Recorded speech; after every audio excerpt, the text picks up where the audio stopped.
Today I just want to give my quick thoughts on the brand new Apple products that have come out in the past 2 months other than the Apple Watch Series 4. I'm not talking about that today. And also let me just mention that you always have to buy Bitcoin, which is right here. That's Bitcoin. But today, in just the past like 4 days, Apple released the brand new iPad Pro 11-inch and 12.9-inch. The 11-inch is starting at $800 and the 12.9 is starting at $1,000. So is it worth it? That question is always up to you on what you're gonna use the iPad for. For me, I would use it for video editing, maybe some Adobe Photoshop when that app fully comes out. So it would be useful to me, but would it be useful for you? Would you just take notes in school? What would you use it for? This brand new iPad Pro with the CPU as the A12 Bionic Chip, the performance is literally insane. It is better than the baseline MacBook Pro, baseline MacBook Air, and baseline MacBook. It's stronger than all of those laptops.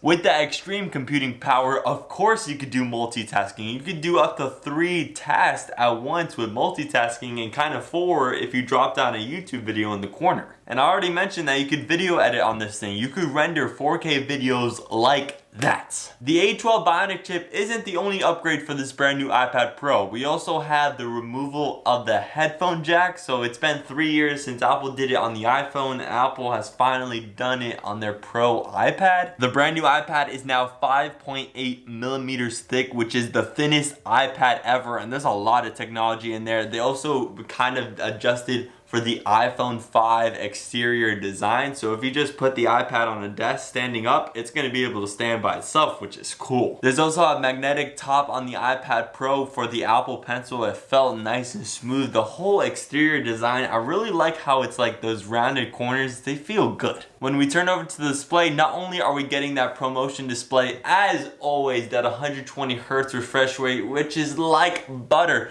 but we're also getting an edge-to-edge 11-inch or 12.9-inch display, and with a little bit, we still got some bezels, but that's necessary so we don't have a notch for the Face ID, because by the way, this has Face ID, which of course allows for an emoji and memoji if you're into that. It is my humble opinion that the iPad Pro 11-inch is an absolute steal for $800 with the A12 chip, the beautiful sounding speakers, ProMotion display, Face ID, and emojis, etc, etc, Apple Pencil support. The price really puts things in perspective. What would you rather have? An iPad Pro 11-inch with LTE starting for $900 or an iPhone XS Max for $1,100? Which one do you want? And while we're talking about iPhones, they had the iPhone XR on display, not the XR, no, just the XR we could call it, or the 10 Rainbow, because well, this iPhone XR came in white, but it also comes in 5 other colors, including coral,